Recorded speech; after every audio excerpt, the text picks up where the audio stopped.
श्रीमद् भगवद गीता अध्याय 2 सांख्ययोग श्लोक 47 से 63। श्लोक 47।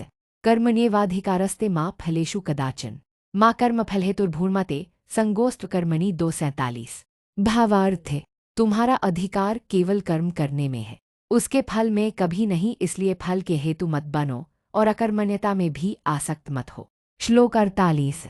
योगस्थः कुरु कर्माणि संगं त्यक्त्वा धनंजय सिद्धे सिद्ध्योः समो भूत्वा समत्वं योग उच्यते 2:48। भावार्थ है, हे धनंजय, आसक्ति त्याग कर सिद्धि और असिद्धि में समान भाव रखकर कर्म करो, यह संभाव ही योग कहलाता है। श्लोक 49। दूरेन ह्यवरन कर्म बुद्धियोगा धनंजय बुद्धो शरणं विच्च कृपरा फलहेतवः 2:49। भावार्थ है, हे धनंजय, केवल फल की इच्छा से किया गया कर्म बुद्धियोग से बहुत हीन है, इसलिए बुद्धि में शरण लो, फल के लोभी कृपण होते हैं। श्लोक 50। बुद्धियुक्तो जहाति उभे सुकृत दुष्कृते तस्माद्योगाय युज्यस योगः कर्मसु कौशलम 2:50। भावार्थ है, बुद्धियोग से युक्त व्यक्ति शुभ और अशुभ दोनों कर्मों से मुक्त हो जाता है, इसलिए योग में लगो, क्योंकि योग ही कर्मों में कौशल है। श्लोक 51। कर्मजन बुद्धियुक्ता ही फलं त्यक्त्वा मनीषिणः जन्मबंध विनिर्मुक्ता पदं गच्छन्त्यानाम्यम 2:51। भावार्थ है, बुद्धियोगी ज्ञानी लोग कर्मों के फल का त्याग करके जन्म मृत्यु के बंधन से मुक्त होकर निष्कलंक पद मोक्ष को प्राप्त होते हैं। श्लोक 52। यदा ते मोहक्लिलन बुद्धिर्व्यतितृष्यति तदा गंतासी निर्वेदन श्रोतव्यस्य श्रुतस्य च 2:52। भावार्थ है, जब तेरी बुद्धि मोह के अंधकार को पार कर जाएगी, तब तू शास्त्रों के सुने हुए और सुनने योग्य विषयों से उदासीन हो जाएगा। श्लोक 53। श्रुति विप्रतिपन्ना ते यदा स्थास्यति निश्चला समाधावचला बुद्धिस्तदा योगम वाप्स्यसि 2:53। भावार्थ है, जब तुम्हारी बुद्धि शास्त्रों के विरोधी विचारों से विचलित नहीं होगी और समाधि में स्थिर हो जाएगी, तब तुम योग को प्राप्त करोगे। श्लोक 54। अर्जुन उवाच स्थितप्रज्ञस्य का भाषा समाधिस्थस्य केशव स्थितधिये की प्रभाषेत किमासीत व्रजेत किम 2:54। भावार्थ है, अर्जुन ने पूछा, हे केशव, समाधिस्थ और स्थित प्रज्ञ पुरुष का लक्षण क्या है? वह किस प्रकार बोलता है, बैठता है और चलता है? श्लोक 55। श्री भगवानुवाच प्रजाति यदा कामान सर्वान् पार्थ मनोक्तान् आत्मन्येवात्मना तुष्टः स्थितप्रज्ञस्तदोच्यते 2:55।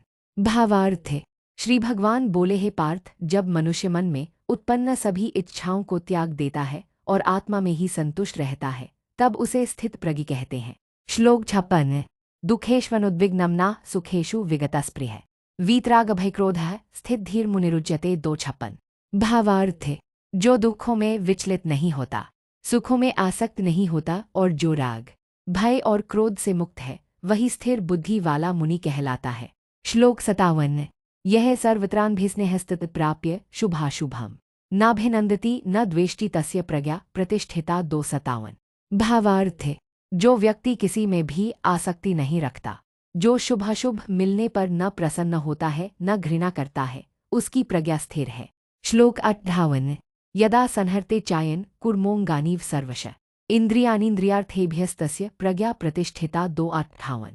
भावार्थ है, जब मनुष्य कछुए की भांति अपनी इंद्रियों को विषयों से समेट लेता है, तब उसकी प्रज्ञा स्थिर होती है। श्लोक 59। विषया विनिवर्तन्ते निराहारस्य देहिना रसवर्जन रसोप्यस्य परं दृष्ट्वा निवर्तते 2:59। भावार्थ है, विषय निराहार साधक से दूर हो जाते हैं, पर उनका रस शेष रहता है, परम तत्व का दर्शन करने पर वह रस भी नष्ट हो जाता है। श्लोक 60।